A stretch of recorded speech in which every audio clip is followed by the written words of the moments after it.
Ladies and gentlemen, welcome to another edition of Colts Coffee and Conversation. My name is Carl. And I'm Holly. I'd like to welcome you to another exciting edition of Colts Coffee and Conversation. How are you doing today, Holly? Well, you know, I'm hanging in there, Carl. Hanging in, and I'm trudging through.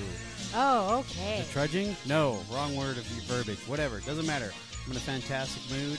We like to say, once again, we want to thank all of our Coltonites out there who are listening, who are sharing, who are leaving feedback, who are just a fan of what we do, because you know what? It fuels us to do more. And we hope that you're enjoying it. We hope you enjoyed our last episode of the Branch Davidian.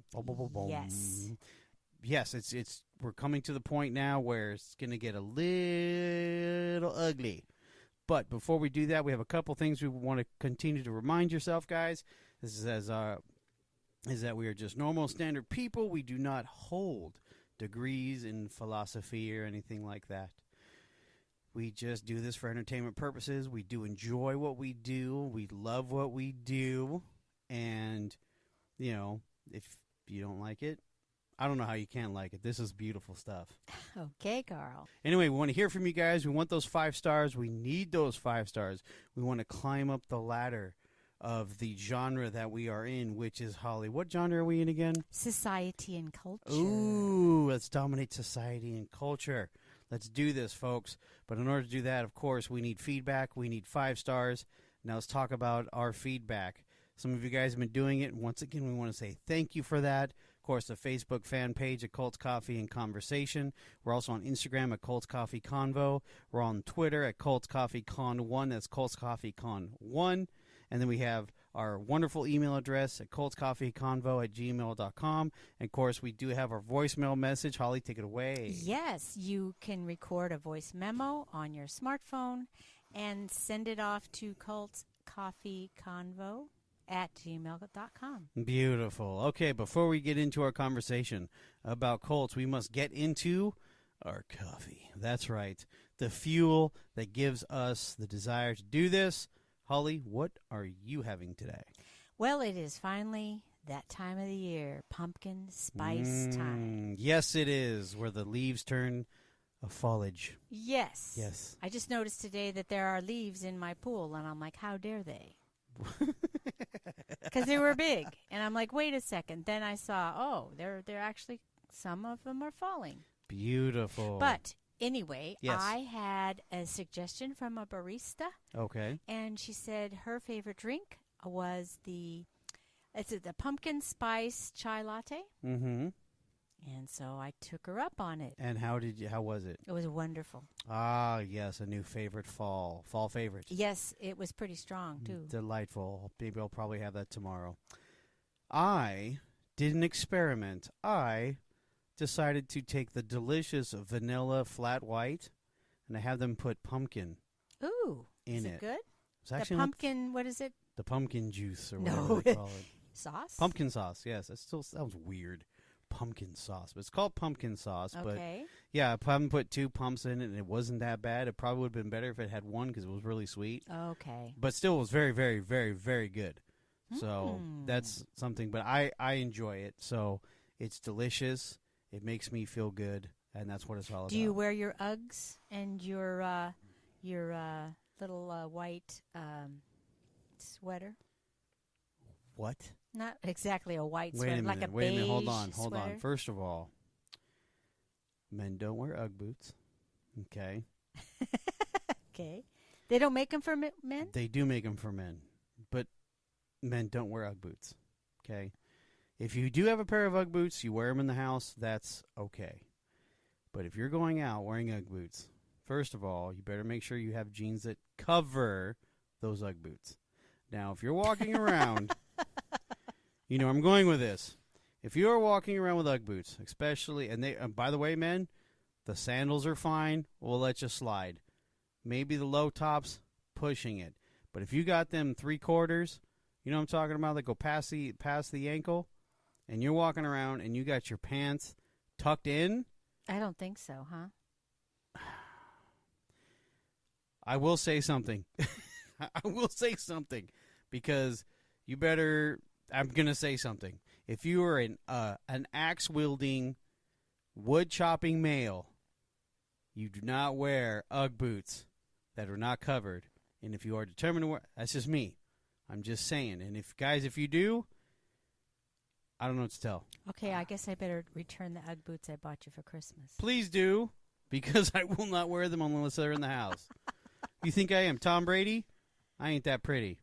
I'm handsome. All right. Where were we? So we need to continue on with the Branch Davidians. Back on to the Branch Davidian of Mount Carmel in their plush, luxurious compound, which is not really luxurious or plush, but it is effective. So they got just real quick recap. They got it back from the government. They paid the taxes on the land. They were able to get in, right? Yes. Okay. But there's a lot more to it. Tons more to it. So the last episode, you can go ahead and listen. Yes, please do. And, of course, give us those 5 stars. We want those 5 stars. All righty. Okay.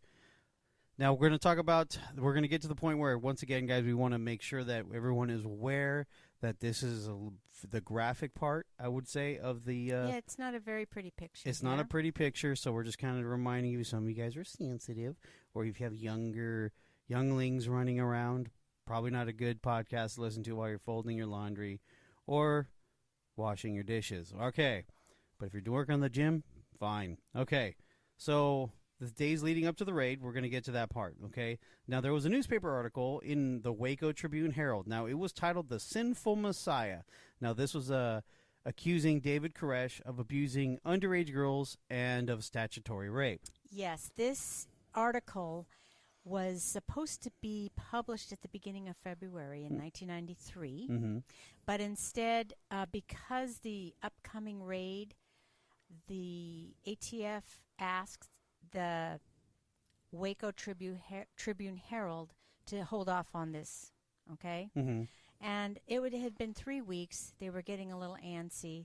They ran it anyway, a few days before the raid actually happened. Okay, so, of course, that was coming out, and as we all know, that the Branch Davidian were stockpiling weapons, and what they were doing with those weapons, they were modifying them illegally. Of course, there's the incident where the UPS driver, this is where kind of the dominoes start to fall here, as the UPS driver was the delivery man. He found, I guess, one of the boxes fell down or fell off the rack or something, or he dropped it, and there was blank grenade casings along with black powder and firearms. They all fell out of the package that he was delivering, and, of course, he reported it to the local sheriff's department. Yes. Now, one note about that, stockpiling weapons is kind of an inflammatory word because you know what? You're allowed to stockpile weapons. And this is Texas. This is Texas, but too. in the United States, you may do it. And they had a licensed gun dealer in the group. Right. And they sold guns at local gun shows in a retail business called the Mag Bag. Right. And this is partly to support themselves. Of course. Okay. So stockpiling weapons is actually just having inventory. Right. Okay. Of course.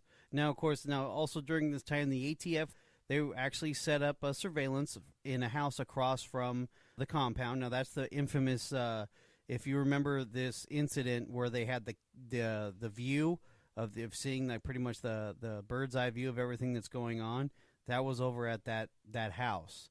Now, also, they not only were doing the surveillance, they actually decided to put an undercover agent. Now, his name was Robert Rodriguez. He was befriended by David.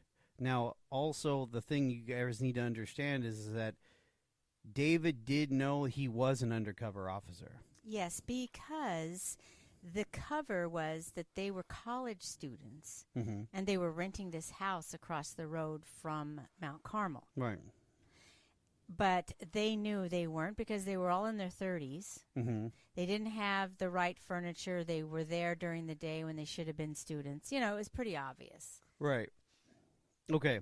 And so they finally obtained an arrest warrant, they meaning the ATF, for Koresh and others for the illegal firearms. Yes, because they really were modifying these firearms. So they were doing an illegal activity at that point. Okay. So now also there's a certain thing that if you notice that the ATF, of course, they didn't do. If you remember the footage, they were not by themselves. The ATF didn't do this by themselves. They also had military support. Now, the ATF, they accused the Davidians of manufacturing meth, which was not true. If you listen to the previous podcast, you'll find out what happened to that lab that was discovered there when they got the property back. Yeah, but it wasn't theirs. No, it wasn't there. Now, this was part of the War on Drugs, which we all are familiar with, initiative passed by the federal government in prior years. They wanted to do, the ATF wanted that extra support, so that they threw that in there. And because of that, that's when they were able to get the military support. Right. Now, and another thing, too, guys, we need to understand, there's another incident that happened previous with the ATF that really went bad, very sour, and that was the incident from the Ruby Ridge incident, if you want to, the Ruby Ridge incident. Now, if you don't know the Ruby Ridge incident, you want to talk about the Ruby Ridge incident a little bit? Well, we're going to do that on the wrap-up show. Okay, so we'll cover it a little bit further, but just kind of keep that in your mind, guys, about Ruby Ridge. Also, they needed to show that, a successful something, so they could still obtain additional funds from Congress. Yes. Now, the training for Operation Showtime, that's what was being called, was carried out at Fort Hood. Now, which is a military base. Yes, which is a military base. Now, the element of surprise was utmost importance in order for this to be successful. Now, here's a little twist here. Unfortunately, a member of the media, not knowingly, tipped the Branch Davidian off. Okay, so let's talk about February 28th, 1993. That's the actual day of the raid. Yes, this is the day of the raid. Now, while looking for Mount Carmel, a reporter asked, he was looking for it, a reporter asked a mail carrier, a mailman, where Mount Carmel was and what was going to happen. Because obviously, while you're looking for Mount Carmel, that's usually the automatic question. They said because they were going to get raided. Now, the mail carrier was a Branch Davidian and rushed back to Mount Carmel to warn David. This guy ended up being his brother-in-law, correct? Yes. Yeah. Now, Robert Rodriguez was in the main house when the warning was given. Now, David told Robert that he knew he was a plant, shook his hand and said good luck, and allowed him to leave. So that's nice.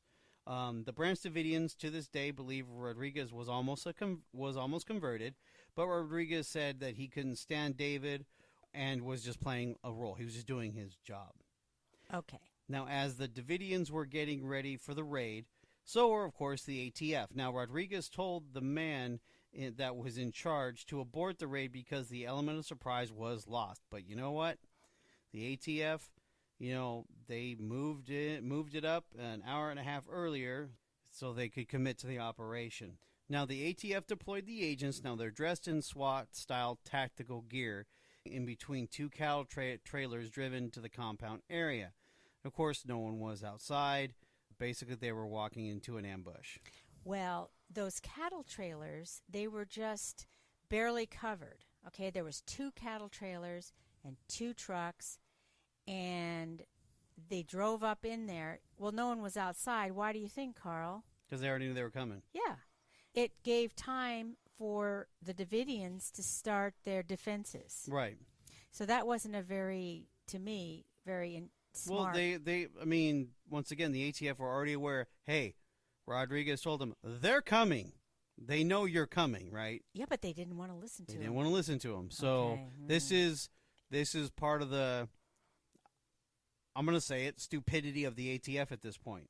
They know you're coming. What are you doing? Yeah, they were very... You're picking a fight now. Yes. Okay, exactly. Okay. So they immediately... Now, this is something that really kind of annoys me because I'm a avid dog lover. Yes. They immediately shot all the dogs. One was called a fawn, which I don't know what that is, and an Alaskan Mammoth, and 4 of her pups. So fawn was the name of the dog. Oh, okay. And she had puppies. Ah. And she was an Alaskan Malamute. Malamute. Yeah. So it wasn't like a pit bull or anything. Right. And they were in a large area penned off. Right. So you hear the agents are getting out of these cattle cars. They're coming up. You hear pop, pop, pop, pop, pop, right? Well, they already know. Well, once again, they ATF have been told they know you're coming. Okay, but wait. So you hear pop. You're inside. You hear pop, pop, pop, pop, pop. 5, right? Right. For all the dogs. Right. Okay. And then what happens? Koresh opens the front door to try to talk to them, and of course he told his followers not to take any action and to let him handle it. He hold the agents there. Now there are women, and he informed them that there are women and children here. Yes, and the ATF agent shouted, "Police, search warrant," or actually, police search warrant. Right. Okay. And of course, Koresh just slams the door on him, right? But I'm wondering, because they heard the pop, pop, pop, pop, pop, and then possibly at the same time, they're hearing police search warrant. Right. So if they're doing a police search warrant, why are you shooting the dogs? Thank you. I'm with you on this. Okay, good. Go ahead. Okay, so now, of course, there's controversy. Of course there's controversy on who shot first. Now, this has always been, and I'm very familiar with this, is that it was the Branch Davidians or the ATF agents. Each side has says that the other did.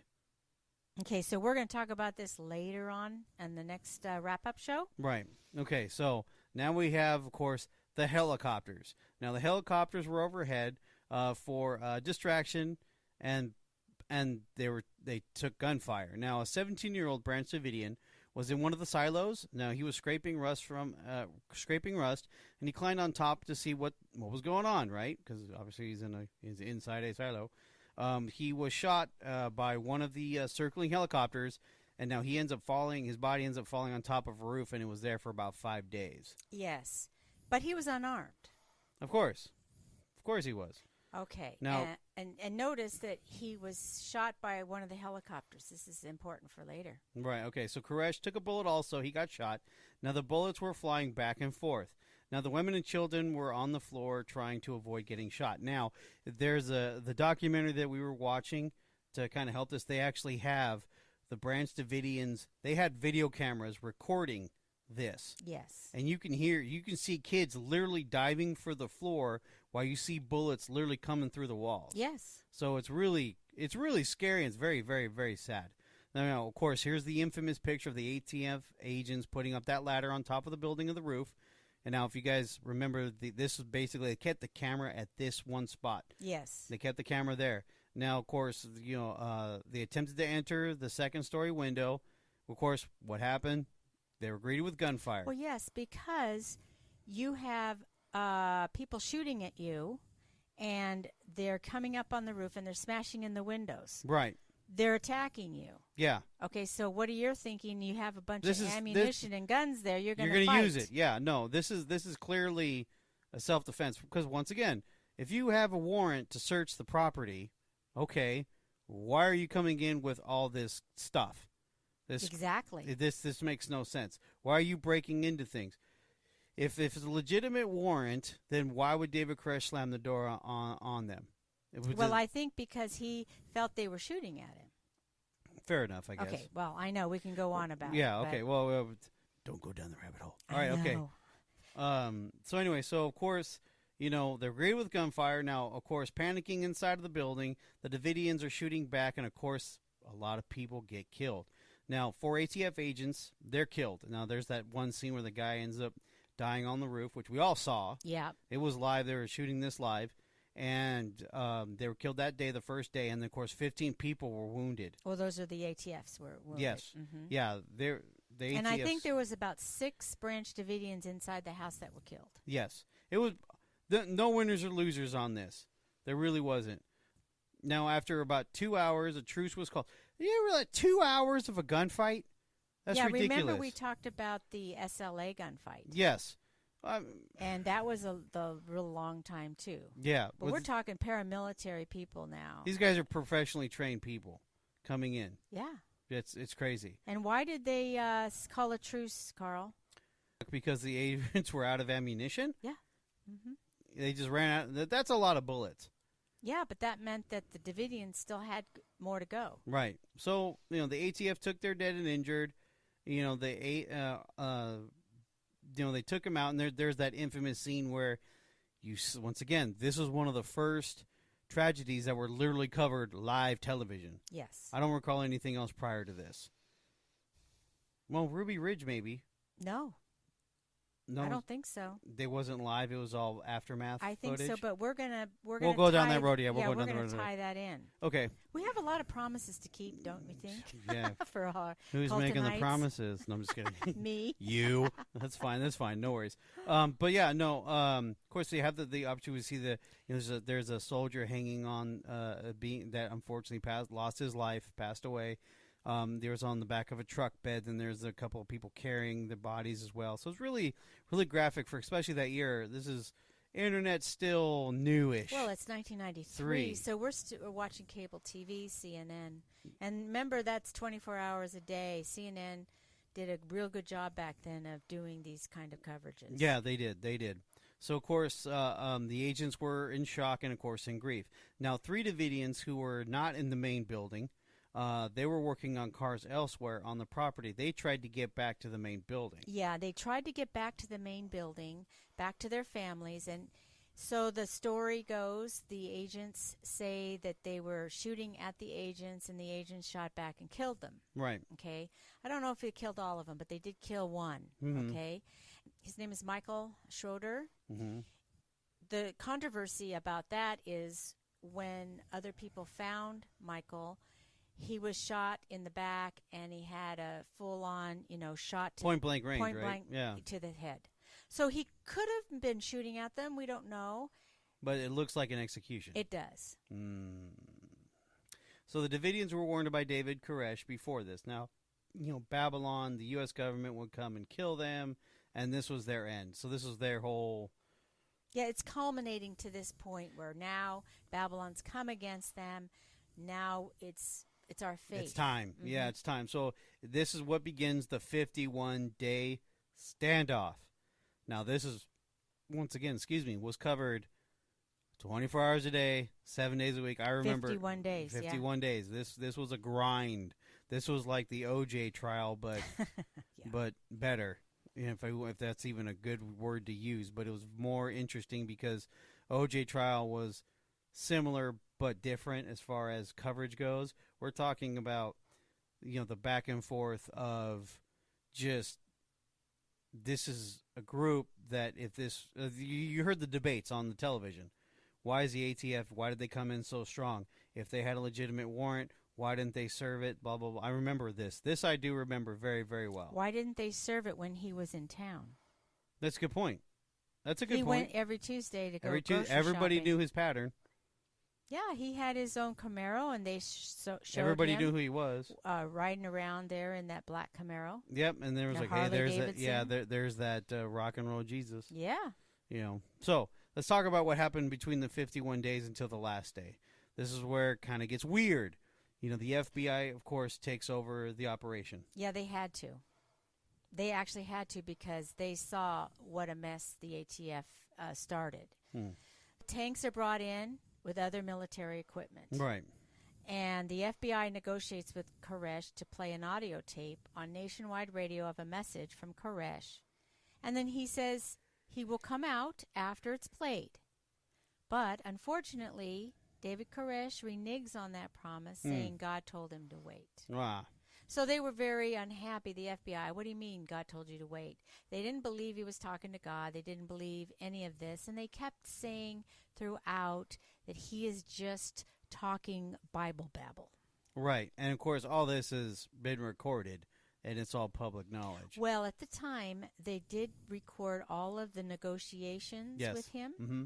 They did not release this until years and years later. Right. Okay. So now the children were sent out. Yeah. Some without their parents. Right. Now, can you imagine sending your kids out and not going with them? Yeah, that's weird. Well, the one lady said she had to do what she believed God wanted her to do. Right. Oh, you got to you got to take care of your children. No, she didn't. Well, yes, she did. She sent them out. She sent them out, yeah. But, of course, David had children. He had, 23 of them, right? Yes, but he did not send his out. Of course he didn't. Now, this is where they get a little strange with the tactics of what the FBI did. We have the power cut off on March 9th.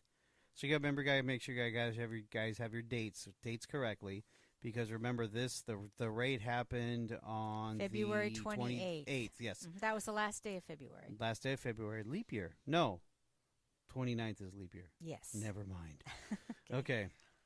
So yeah, so you got about 9 days they had power. They cut it off, and then it was restored for a short time, but then the next day the electricity was cut off permanently. Now, when was the last day? April 19th. So you got a big, huge gap in here, guys, of when they literally had no utilities. Okay. Now, the electricity itself was cut off permanently, and this was approved by who?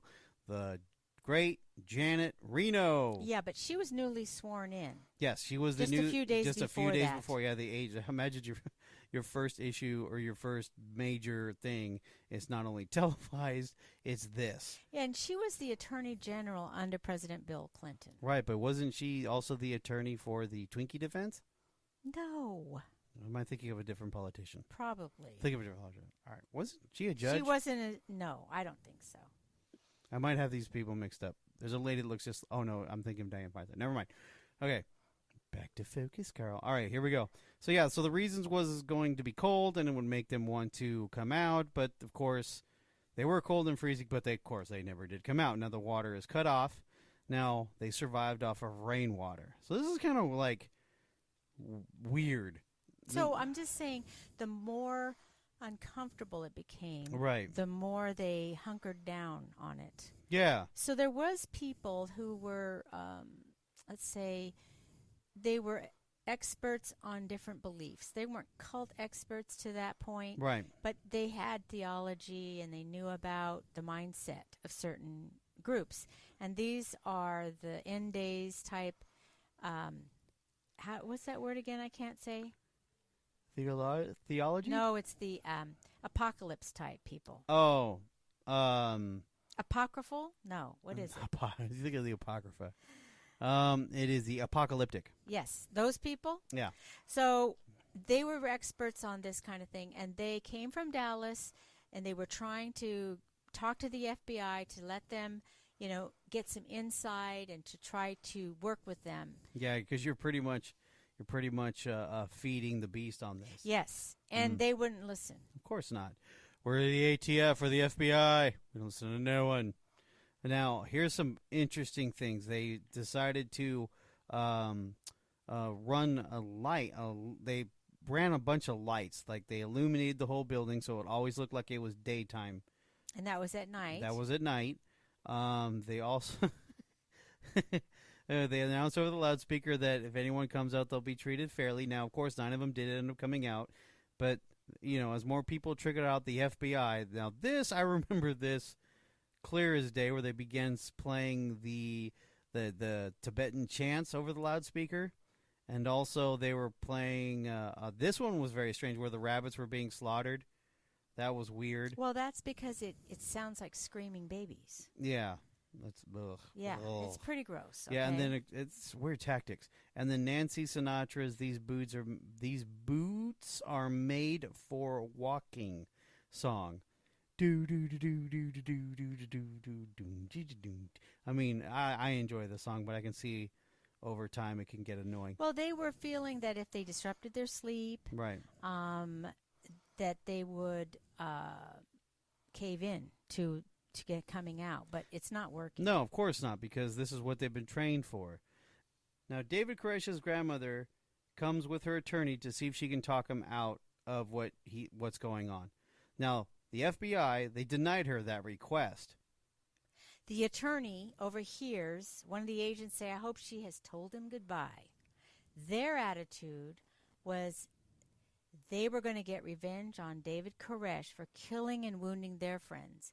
And if they had to kill all of them, that was okay. Now, the final person to come out was Livingston Fagan. Now, he was sent out by David to tell the world, through the media, of course, the importance of the 7 seals. Remember, that was their... Yes, but unfortunately for Livingston Fagan, he was immediately arrested. Right. He was pretty much shut up into jail.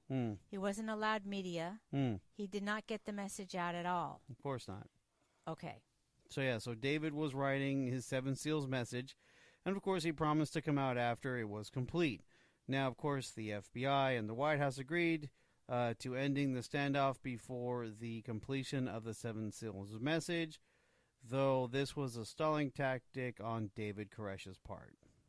Well, right. Now, the problem with that is, and I can see where they felt it was a stalling tactic, because he's already promised that one time, yes, get out the message through the radio. They do it. It was a big rigmarole, right? We didn't go into, right? But he did get that, and then he said, "No, God told me to wait." Right. So now he's saying, "Hey, I want to do these 7 seals." Yeah, they gave you your shot, and we're you blew talking it. Yeah. 50 days already. Yeah. At this point, everybody's tired. Yeah, they're very tired. Oh, and by the way, at this point, Carl, there's 799.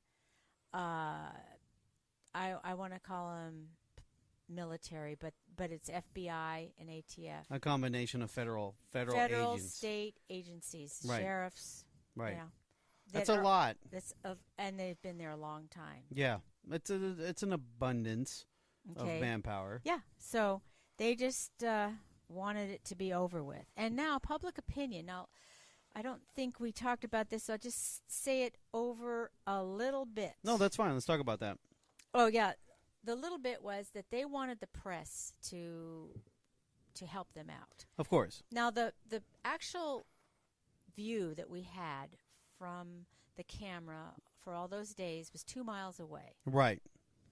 And the press was held back. They weren't able to go in there, even though the Davidians put out signs, "Help us, we need the press." Yes, I do remember that. Now, the FBI did give them a video camera to interview each one of them, tell them the story, and they did that. Right. They did a lot of taping. Now, guess what? Those tapes never were aired until like I don't know when exactly. Right. But it may have been during the congressional hearings in 1999. But that would have been 6 years later. Right. But they weren't ever aired because the FBI felt that it would humanize these people and that the public would turn into sympathy for them. Well, no, this is where the opinion, it was already starting to form, but that even if they have the law on their side, they're still gangsters. Well, the FBI definitely did do these press conferences, okay? Right. And they would use inflammatory words like cult, okay? They would use bunker. Right. They would use compound. Yeah. They would use, a madman. Yeah. All these things. Yeah. And they would mock him, saying, "Oh, he thinks he's talking to God and he's not." Right. This kind of thing, very inflammatory. Very arrogant. Mm-hmm. Very hubris. Well, they wanted the public on their side. But the thing is if you want the public on their side, you still have to treat these people like human beings. No, because they killed 4 ATF agents. They weren't going to let them off the hook. Of course not. And this is the psychology of it, where the psychology is more of the people on the outside than on the inside. Right. Because the outside people, they were in grief. They were tired. We can go on and on. Right. And they just wanted to win this war. Yeah. Well, because they already took a big hit with Ruby Ridge. Yeah. And this is the second one. Mm-hmm. And it looks like they fumbled it worse than Ruby Ridge. So now, because of the press weren't able to get to the Davidians. Right. Only the negotiators. Of course. So it ends up that public opinion was saying, "Hey, you know what? I just think they should go in, clear it up, let's just get it over with." Right. So now public opinion is, let's just get it over with, whatever means necessary, because they didn't know there was older men and women and babies in there. No, they didn't. They didn't realize that there was like at least, there's 23 children in there. Well, there's more minimum. than that. Well, no, just saying minimum. The minimum because the other ones David's, came out. Yeah, because David's kids. And all of those were like under 5. Right. I mean, if you have a whole little preschool, yeah. Oh, Okay, yeah. and they didn't know that. They didn't know there was sweet people in there. No, they didn't know there was legitimate innocent bystanders. No, all they were demonizing David, and that was it. Yeah. We understand that he wasn't a good guy in No. a lot of respects. No, it was. But I'm going to say, let's take him out of that picture. Yeah. Because there were 80 people that Yeah. lost their lives. Yeah, take away you know? David. Let's talk about the other 79. Yeah. Who, in their mind's eye, is that we're just here doing our thing. We're being the Branch Davidians. Yes. We're just living our lives, and next thing you know, here comes an assault force on our land. You know, you're killing our animals.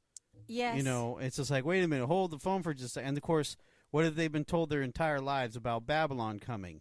You are literally doing what David's saying, what they're doing, so they're, I don't want to say, they're programmed.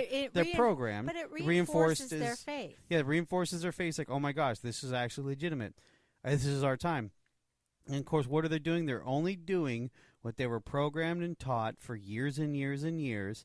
And all the ATF and the FBI did was just feed the narrative, and did it in such a way to where it made them look really bad. Well, not only that, remember there was 6 people that died the first day. Right. Okay. Of their own people. Yeah. And the thing, too, is that people were watching this shootout, and you're kind of like going, you know, even if, like, you don't know what's going on, the first thing is, like, what the heck did these people do?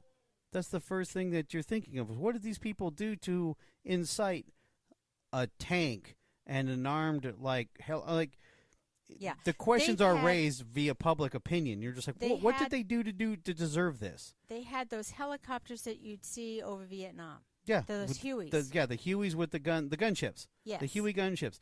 And just is this like a cartel thing? What was this, a mob? What is this? What is this in the middle of a college town? Another thing is that the press only saw a few glimpses of this. They weren't able to, to get both sides. There was only one side because the government was holding them back. Right. And at a certain point, I get that part.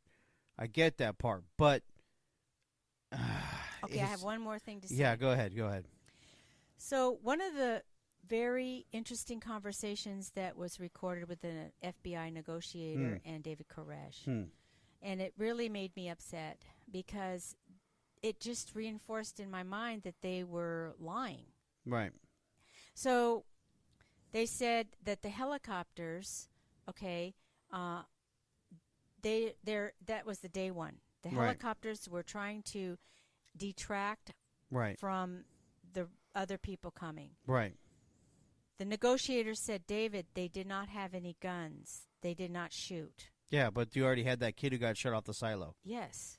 Okay, that's number one.